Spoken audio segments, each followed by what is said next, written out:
Benz movie से पहले hero और फिर म्यूजिक कंपोजर के बाद अब विलन का कैरेक्टर रिवील ग्लिम्स भी आ चुका है। और वैसे तो ये ग्लिम्स ठीक ठाक है, लेकिन इसका सिंबोलिज्म भाई नेक्स्ट लेवल का है, इसलिए पहले हम उसके ऊपर चर्चा कर लेते हैं, फिर हम इसका ग्लिम्स के ऊपर आएंगे। तो ये तो आपने भी नोटिस किया होगा कि जब इस कैरेक्टर रिवील ग्लिम्स अनाउंसमेंट के भी एक अनाउंसमेंट किया गया था, तो उसमें विलन के पीछे 2 फिश का सिंबल दिखाया था, पर वो तो कुछ भी नहीं था भाई। इस ग्लिम्स के अंदर देखा जाए तो वो सिर्फ उसका बाथरोब में ही नहीं, विलन के चारों ओर दिखाया गया है। गले पर चेन में, थाली पर चखना में, हाथों पर टैटू में, दीवार पर फ्रेम में और आंखों पर चश्मा में भी देखने मिल रहा है। मतलब विक्रम में जैसे बिच्छू की सिंबल रोलेक्स को रिप्रेजेंट कर रहा था, वैसे इसमें फिश का सिंबल बेंज के विलन को रिप्रेजेंट करेगा। तभी इसका अनाउंसमेंट प्रोमो में बेंज मछली काट रहा था। मतलब जैसे विक्रम के अनाउंसमेंट में विक्रम अपने दुश्मनों के लिए खाना बना रहा था, लियो के अनाउंसमेंट में लियो अपने दुश्मनों के लिए हथियार बना रहा था, वैसे इसमें भी बेंज कुछ बना रहा है, लेकिन इस बार दुश्मनों के लिए नहीं, डायरेक्ट उसका दुश्मन के सिंबल को ही काट कर बना रहा है। तो सब एक ही बात हुआ ना, विक्रम में भी विलन को मारने की तैयारी, लियो में भी विलन को मारने की तैयारी और बेंज में भी। पर भाई उस अनाउंसमेंट प्रोमो के टाइम हम सोच रहे थे कि इसमें विलन का वो स्नैक सिंबल होगा, जो कि रोलेक्स की तरह अपना खुद का एक ब्रांड बना चुका होगा, लेकिन इस ग्लिम्स से तो पता चल रहा है भाई ये फिश सिंबल होगा। तो फिर वो स्नैक सिंबल किसका था? संतरम से कनेक्शन जुड़ेगा क्या? पता नहीं, लेकिन इसे लेकर कुछ तो एलसीयू में दिखने वाला है, क्योंकि विक्रम के बाद उसे लियो में और अब बेंज का अनाउंसमेंट में भी दिखाया है। चलो उसका जो भी हो आगे पता चल जाएगा। अभी के लिए हम इस फिश सिंबल की बात करें तो इसमें हमें एक नहीं 2 फिश की सिंबल दिख रहा है, और 2 फिश एक साथ दिखने का मतलब आपको पता है ना, फिर ये एक जोडियक साइन बन जाता है। और हम ऐसा नहीं भी सोच रहे होते, पर पहले रोलेक्स के साथ बिच्छू को दिखाया जो कि स्कॉर्पियो का रेफरेंस था, लियो के साथ लायन को दिखाया जो कि लियो का ही रेफरेंस था, और अब इसके साथ 2 मछली के सिंबल को दिखाया। मतलब क्या हो सकता है? पाइसेस यानी कि मीन राशि होगा ना भाई। बहुत चांसेस है कि लोकेश कनगराज इसमें राशि की रेफरेंस देकर कुछ तो पका रहे हैं, ऐसा हमें लगता है। पर आपका क्या कहना है हमें कमेंट करके बता सकते हो। लेकिन वो जो भी हो भाई, लोकेश कनगराज के राइटिंग को तो मानना पड़ेगा। म्यूजिक कंपोजर जैसे हर कैरेक्टर को अलग अलग बीजीएम देता है, वैसे यहाँ लोकेश कनगराज भी हर कैरेक्टर को किसी न किसी एक सिंबल के साथ उन्हें प्रेजेंट कर रहे हैं। सच में लोकेश कनगराज के राइटिंग और उनका सिंबोलिज्म की कोई जवाब नहीं। पर भाई हर कोई तो लोकेश कनगराज होता नहीं है ना, इसीलिए इस प्रोमो की प्रेजेंटेशन और एक्टर की परफॉर्मेंस भी देखा जाए तो वो हमें ठीक ठाक ही लगा। इसे और भी बेहतर बनाया जा सकता था। अगर इस प्रोमो को लोकेश कनगराज बनाए होते तो भाई वो जैसे उन्हें प्रेजेंट करते,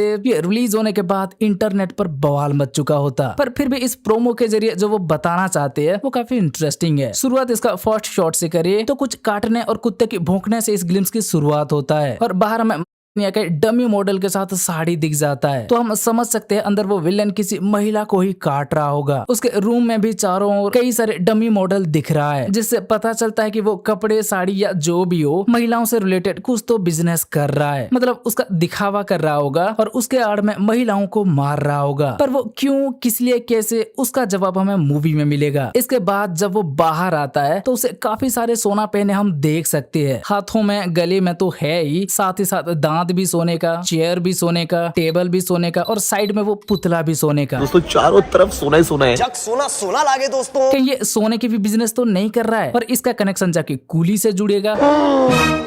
अरे नहीं भाई, गलती से भी ऐसा मत सोचना, ऐसा कुछ नहीं होने वाला। हो सकता है ये भी गोल्ड का स्मगलिंग कर रहा हो। पर इंटरेस्टिंग बात ये है कि अंदर से आने के बाद वो दूसरे निविन पोली से पूछता है उसका नाम क्या बताया। फिर सेकंड निविन पोली बताता है कि उसका नाम बेंज है, और अगले कुछ सेकंड के बाद इस बातचीत से जो हमें पता चलता है उस हिसाब से कोई एक बंदा हेलमेट पहन कर आके इसका धंधा में मंदा कर रहा है। और वो कौन है, क्यों ये सब कर रहा है, विलन को अभी तक उसके बारे में पता नहीं चला। अब जाके विलन को उसका नाम पता चला है, पर फिर भी उस हेलमेट के पीछे कौन है अभी तक पता नहीं चला। तो ये अब जाके उसके खिलाफ कुछ कदम उठाएगा। फिर इसके बाद वो से माय नेम रेफरेंस को तो आप समझ ही गए होंगे, वो सीधा ब्रेकिंग बैड की रेफरेंस था। डायलॉग के साथ यहाँ विलन का नाम को भी सेम कर दिया है, वॉल्टर। पर इसका स्टाइल देखोगे तो भाई हीरो के बारे में पूछना, अपना नाम पूछना, सब पूरा का पूरा ये रोलेक्स से इंस्पायर्ड लगता है। बस वेपन बदल दिया है, रोलेक्स को बुचर नाइफ के साथ दिखाया है और इसे एक हैमर के साथ। जैसे कैथी की अनबू रोलेक्स के स्टाइल को फॉलो करते आ रहा है, वैसे ये भी शायद रोलेक्स का एक बहुत बड़ा चेला है। मतलब रोलेक्स की साइड में अब बेंज नहीं, ये निविन पॉली के कैरेक्टर वाल्टर दिखेगा, जहाँ इसमें वाल्टर कुछ गलत काम कर रहा होगा और हीरो हेलमेट पहनकर अपना पहचान छुपाकर इसे रोकने आएगा। तो बेंज और वाल्टर की आमना सामना होगा। जी हाँ, यही हो सकता है इसका वन लाइन स्टोरी। अभी तक इससे जितना माल मटेरियल आया है उससे तो यही पता चल रहा है। यार हम तो सोच रहे थे बेंज रोलेक्स की तरफ जाएगा तो विलन का साइड थोड़ा और स्ट्रॉन्ग बनेगा, पर अब बेंज भी हीरो की टीम में आ रहा है। तो रोलेक्स इन नमूनों को लेकर हीरो की टीम पर हावी हो पाएगा क्या? हो सकता है भाई, वो रोलेक्स है। खैर अब इस ग्लिम्स पर वापस आए तो विलन के लोगों में जैसे दो मछलियां दिख रही है, वैसे प्रोमो के अंदर भी हमें निविन पॉली के दो कैरेक्टर देखने मिल रहे हैं। अब पहले तो हम इसमें विलन का दो पर्सनालिटी ही होगा समझ रहे थे, लेकिन इस कैरेक्टर प्रोमो के थंबनेल में देखा जाए तो उसमें ट्विन फिश वाल्टर देखने मिल रहा है। और आखिर का डायलॉग में भी डर्टी माइंड, ब्यूटीफुल आर्ट और डेडली कॉम्बिनेशन ये कंफर्म कर जाता है कि इसमें विलन के डबल रोल होगा, जिसमें से एक हरामी निकलेगा और एक सीधा साधा। ये काफी इंटरेस्टिंग है ना। तो मतलब इस प्रोमो के अंदर विलन के सिंबोलिज्म अच्छा था, जो वो बताना चाहते थे। वन लाइन स्टोरी भी बढ़िया था। और लोकेश कनगराज के वेपन सिलेक्शन तो भाई हम पहले भी चर्चा कर चुके हैं, उसका कोई जवाब नहीं। पर इन सबको छोड़कर ओवरऑल प्रोमो की देखा जाए तो भाई ये ठीक ठाक ही था। वकीराज कन्नन के ऊपर भरोसा है, पर थोड़ा डर भी है कि वो इन सारे कैरेक्टर को कैसे प्रेजेंट करेंगे। लेकिन क्योंकि ये एलसीयू की पार्ट होने वाला है, लोकेश कनगराज ने इसका राइटिंग किया है, तो जाहिर सी बात है भाई ये हमें निराश नहीं करेगा। इसलिए आशा छोड़ने की तो सवाल ही नहीं उठता। वैसे लोकेश कनगराज को भी भाई मानना पड़ेगा, वो अब सोशल मीडिया से ब्रेक लिए है, तो अपना ही यूनिवर्स की मूवी को प्रमोट करने के लिए भी वो ऑनलाइन वापस आ नहीं रहे। कोई ना, कूली का प्रमोशन स्टार्ट होते ही वो वापस आ जाएंगे। फिर कूली से रिलेटेड, बैंड से रिलेटेड, उस चैप्टर 0 शॉर्ट फिल्म से रिलेटेड सबका अपडेट एक एक करके हमें मिलते जाएगा। बस तब तक के लिए आप थोड़ा इंतजार कर लो। अच्छा, निविन पॉली वाली अपडेट देखा, हम वीकली अपडेट में पहले से ही बता दिए थे और अब मेकर्स ने भी कर दो भाई। बस ये था बेंज का कैरेक्टर प्रोमो को लेकर एक वीडियो। अब आपको ये प्रोमो कैसा लगा? क्या आपने भी इसके अंदर कुछ नया नोटिस किया है? तो हमें कमेंट करके बताओ। और अगर ये वीडियो अच्छी लगी हो तो वीडियो को लाइक, शेयर और चैनल को सब्सक्राइब कर दो। चलो फिर मिलते हैं अगले वीडियो में। बाय।